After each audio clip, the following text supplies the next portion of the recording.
నమస్కారం, ఘంటారావానికి స్వాగతం. ముందుగా ప్రధానాంశాలు. తీవ్ర ఉష్ణోగ్రత ఉన్న చోట్ల సెలవులు ప్రకటించండి. ఎండలపై ప్రజలకు అవగాహన కల్పించాలన్న సీఎం.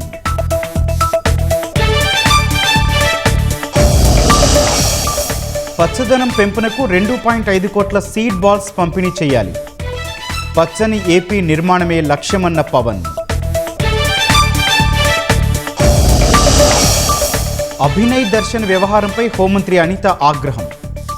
రాజకీయ కోణంపైన విచారణ జరుగుతోందని వెల్లడి.